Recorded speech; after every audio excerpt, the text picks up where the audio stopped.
Assalamu alaikum wa rahmatullahi wa barakatuh. All the praise is due to Allah. We praise Him and we seek His help and we ask for His forgiveness. And we take refuge with Allah from the evil of ourselves and from the evil consequence of our evil actions. We're here today to talk about the proof that Islam is the truth. Now, in the previous episode, we talked about and we discussed the written preservation of the Quran, how the Quran was preserved in writing over a period of the 23 years in which the Quran was revealed. However, it's very important to understand that primarily societies in the time of the Prophet Muhammad, may Allah's peace and blessings be upon him, were in fact oral societies. In other words, most of the information that they transmitted from one to the other was based upon stories, information that they remembered generation to generation, passed on from child to son, from father, daughter, and so on and so forth in gatherings. So this is how information was spread and memorized and stories were retained in the hearts and minds of people. And in that respect, the Quran is not really any different. However, the degree of the preservation of the Quran in its oral form is really something remarkable. And that is what we want to talk about today. Actually, the Quran itself mentions in the 17th surah, in the 106th ayah, the meaning of which is, and it is a Quran we have divided into parts, that you may recite it to men at intervals, and we have revealed it in stages. So the Quran is saying that it is a book that has been divided into parts, different chapters, and it was revealed at stages, and there is a great wisdom behind the creator of the heavens and the earth doing that. And the reason is because this facilitated the memorization and the retention of the Quran in the memories of people. God would reveal some verses of the Quran at a particular time concerning a particular incident, and people would memorize those verses. The Prophet ﷺ, the messenger of God, Muhammad, he would memorize those verses. Those companions who could write, those scribes, he would order them to write down the verses of the Quran, and they would write it down. But the Prophet himself, it's important to understand, was illiterate. He was ummi. He was a person who was not learned. He couldn't read and write. In fact, there were very, very few people in Arabia at that time who were actually capable of reading and writing. Very few of them. But some of them who could would write down the verses of the Quran on various bits of parchment and even palm leaves, or the cured animal skins or bits of papyrus, for example, which was all that was available at the time. But most people, they would memorize the verses of the Quran. Not only would they memorize them, but then they would try to inculcate and practice what those verses were teaching in their life. So this had a type of dual effect, memorizing it in terms of the actual words, and then implementing it in terms of their actual actions. So this is one of the great wisdoms of the Quran being revealed in stages. It also meant that the implementation of Islam, the practice of the religion of Islam, was allowed to be done gradually. And this is really in concordance and in agreements with the human nature. It's very difficult for the human beings to suddenly change everything all in one go. And that is one of the amazing aspects of the revelation of the Quran, how it was revealed in stages, bit by bit, slowly, so that people were able to practice it in their lives. Now, one of the things the Quran tells us that is actually a recitation that has been made easy to memorize. The Quran actually, and in the Quran, Allah subhanahu wa ta'ala tells us that He has made the Quran easy to memorize. And this is something that is a really astounding fact, how the Quran has been memorized over the ages. And in order to aid that memorization amongst the generality of the Muslims, of course, the Prophet Muhammad sallallahu alaihi wasallam and the various imams, or the people who were leading the prayers for the Muslims in different parts of Medina, for example, at the time, they would recite the Quran out loud in the dawn prayer and the sunset prayer and the night prayer. So they are constantly hearing the recitation of the Quran in the prayers. And this is especially more the case in the month of Ramadan. In the month of Ramadan, the Prophet Muhammad, may God's peace and blessings be upon him, would read through the whole of the Quran. And this was a habit that the Muslims had, and they retain it until today, of reciting the whole of the Quran in the month of Ramadan. And also, the Prophet Muhammad sallallahu alaihi wasallam, may God's peace and blessings be upon him, he would also encourage the Muslims to memorize the Quran. In fact, it is a very, very virtuous thing in Islam to be a person who has memorized the whole of the Quran. Indeed, there was an incident where two companions who were very, very close friends died both at the same time. And the Prophet Muhammad gave the first burial and the most honored position in the grave to the person who had memorized the Quran the most. In fact, the person who is the Imam is most entitled to be the Imam because he has memorized the most of the Quran. Also, the Prophet sallallahu alaihi wasallam, he would encourage memorizing certain verses and certain chapters and certain or surahs of the Quran. For example, before the Friday prayer, the Prophet Muhammad used to encourage very much the reading of Surah Al-Kahf. Also, the Prophet Muhammad described, sallallahu alaihi wasallam, he described, may God's peace and blessings be upon him, Surah Yasin as being the heart of the Quran. He said that Surah Al-Baqarah and Ali Imran would be intercessors for the people on the Day of Judgment, for the people who had memorized it. So all of these things were really an encouragement and a further incentive for people to memorize the verses of the Quran. So with all of these encouragements and the recitation of the Quran during the prayers, this is how, stage by stage, piece by piece, the Quran came to be memorized in the minds and the hearts of people. So let's look a little bit further into some of the aspects of this memorization. By the time the Prophet Muhammad, may Allah's peace and blessings be upon him, had died, we find that there are many, many different people who had become huffaz, or they had become memorizers of the entire Quran. And these people were very, very respected, of course, in the Muslim community because they had managed to memorize the entire Quran. And this memorization of the Quran was passed on generation after generation through all the generations of the Muslims until today. In fact, what we have is what is called a mutawatir transmission of the Quran. This concept of mutawatir, what does it mean? Well, essentially, it is an idea, or it means that so many different people have narrated a particular story or a particular thing from so many different directions. It is impossible, it's inconceivable that these people could have gathered together to invent a falsehood.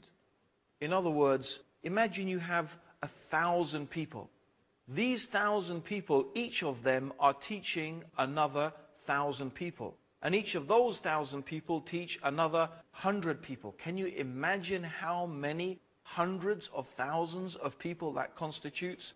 And is it possible that these people could have all gathered together and conspired together to invent something? No, it's not something that is possible. And therefore, it is considered in terms of the oral transmission, when something is mutawatir, there are so many people that have narrated it. then it's impossible that they could have invented something. And this is the case with the Quran. The entire Quran, every verse of the Quran has come to us throughout the ages, a continuous mutawatir transmission of these verses of the Quran.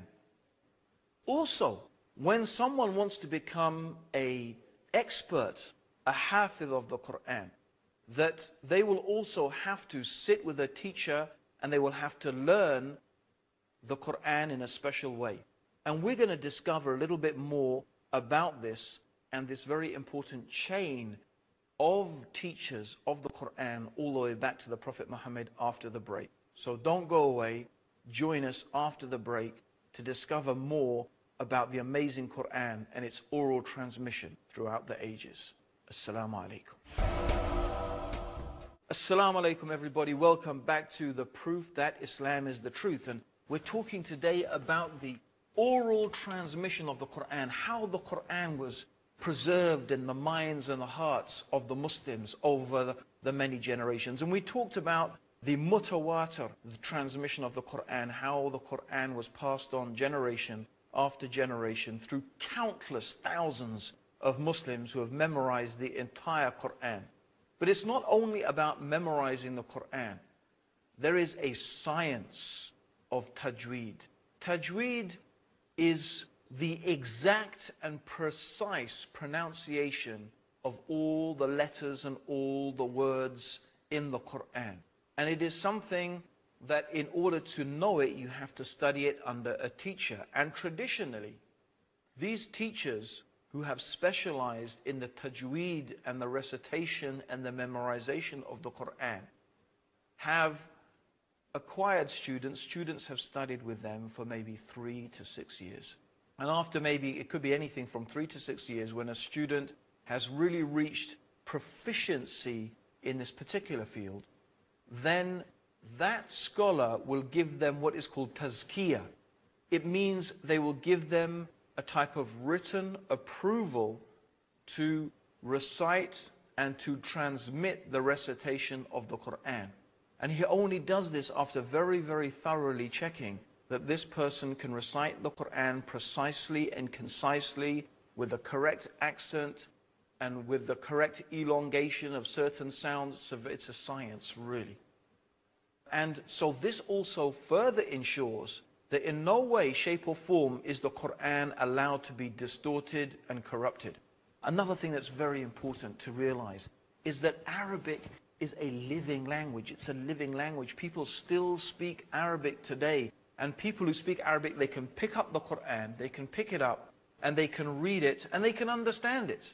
Even though this is 1,400 years ago, people can still understand the Arabic of the Quran. So it is a living language. And this also, we have to understand, is very important in aiding the memorization of the Quran. It is the case of the Quran that literally countless millions of human beings throughout the ages have memorized the entire Quran. In fact, in the mosque where I work, one of the imams there had memorized the entire Quran by the time he was 7 years old. I mean, think about that. He had memorized the entire Quran by the time he was 7 years old. This is one of the truly amazing, miraculous aspects of the Quran. So this preservation of the Quran through the oral transmission and the memorization of the Quran in the minds of people is not something only that Muslims claim. It is something that even non-Muslim scholars have recognized and have commented about. So I'm just going to read now a few comments from some Orientalists. They are the scholars who there's expertise in this field. So for example, A.T. Welch, he writes, "For Muslims, the Quran is much more than scripture or sacred literature in the usual Western sense. Its primary significance for the vast majority through the centuries has been in its oral form, the form in which it first appeared, as the recitation that was chanted by Muhammad to his followers over a period of about 20 years. The revelations were memorized by some of Muhammad's followers during his lifetime. And the oral tradition that was thus established had a continuous history ever since, in some ways independent of and superior to the written Quran. Through the centuries, the oral tradition of the entire Quran has been maintained by the professional reciters, Qur'ah. Until recently, the significance of the recited Quran has seldom been fully appreciated in the West. Also, a leading Orientalist, whose name is Kenneth Cragg, he said, "The Quran is perhaps the only book, religious or secular, that has been memorized completely by millions of people." Let's repeat that. The Quran is perhaps the only book, religious or secular, that has been memorized completely by millions of people.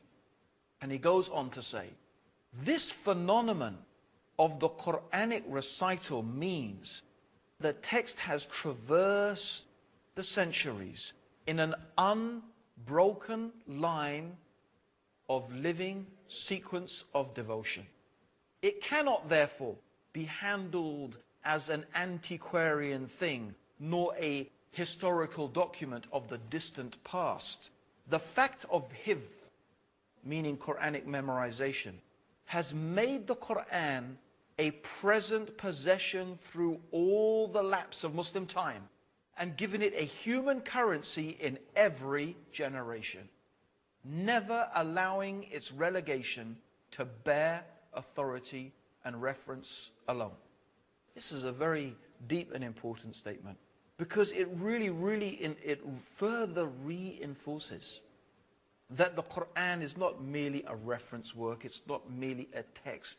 It is something that is living. It is something that is vibrant. And the memorization and the constant renewal of this memorization is what makes the Quran so vibrant and so real in the hearts and the minds and the lives of everyday Muslims. In conclusion, we have a book absolutely unique in its origin and in its preservation, on the substantial authority of which no one has ever been able to cast a serious doubt. This is what the Reverend Bosworth Smith quoted in his book, Muhammad and Mohammedanism. And I think it's just worth repeating that again. It's a book, he says, unique in its origin and its preservation. The authority of this preservation of the Quran, no one has been able to cast a serious doubt. Now, there have been people throughout the ages, there have been people who have attempted in various shapes and various forms, and some of these people have come forward recently trying to cast aspersions and some doubts on the authenticity of the Quran. But in fact, in reality, no one has been able to make a serious challenge to the oral transmission of the Quran. And this is the point that we really have to remember. The Quran has been written down. It has been recorded in written form. And we do have ancient manuscripts dating back very closely to the time of the Prophet Muhammad, may Allah's peace and blessings be upon him. They do exist. And we talked about that in the previous episode. But what adds to this indisputable authenticity of the Quran is this truly remarkable system of hifz, of the memorization of the Quran. And it's quite a remarkable thing that I experienced myself. In the month of Ramadan, Muslims gather for what is called the Taraweeh prayers. These are some special prayers in the night time where Muslims come together and we pray for maybe an hour and a half, and a lot of the Quran is read. Now, of course, usually we will be led by an imam who has memorized the entire Quran, but almost inevitably, there are always 2, 3, 4 or 5, maybe 10 people, other people in the audience who have also either memorized that portion of the Quran that the imam is reading, or maybe they themselves are huffaz, they are people who have memorized the entire Quran. Now, people sometimes make mistakes. It's inevitable. Human beings are fallible. They make mistakes. They forget things. They may get one verse confused with another. But almost inevitably, if the imam stumbles or he forgets or he pauses, you hear another voice from within the congregation reminding of one hufaz of another, this self-correcting process in the oral memorization and transmission of the Quran. It is, you are witnessing, when you hear this, a type of living miracle. You are witnessing how God is actively preserving His word in the hearts and the minds of the Muslims. And certainly Allah speaks the truth when He says, Inna nahnu nazalna al-dhikr wa inna lahu lahafidhun. Verily, we have revealed the reminder, and upon us is the preservation of it. This is a living miracle. Is there a book in the world like this? Is there anything that can be compared to the Quran in just this aspect alone? Yet, this is only the beginning of the wonders of the Quran. In our next episode, we are going to deal with the preservation of the hadith, the sayings and the actions and the tacit approvals of the Prophet Muhammad. May Allah's peace and blessings be upon him. So that's what we're going to be talking about in the next episode. So please don't forget to join us, where we will be talking about the preservation of the Sunnah and the hadith and sayings of the final messenger, Muhammad. May God's peace and blessings be upon him. And may Allah guide you, and may Allah guide me, and may Allah guide all of us closer to the truth. It's been a pleasure talking to you, and I hope that you have been inspired and motivated by these amazing things that you are hearing, and you're going to be hearing more amazing things in episodes to come. So keep on tuning in to the proof that Islam is the truth. This is your brother Abdul Raheem Green saying to you, Assalamu alaikum wa rahmatullahi wa barakatuh.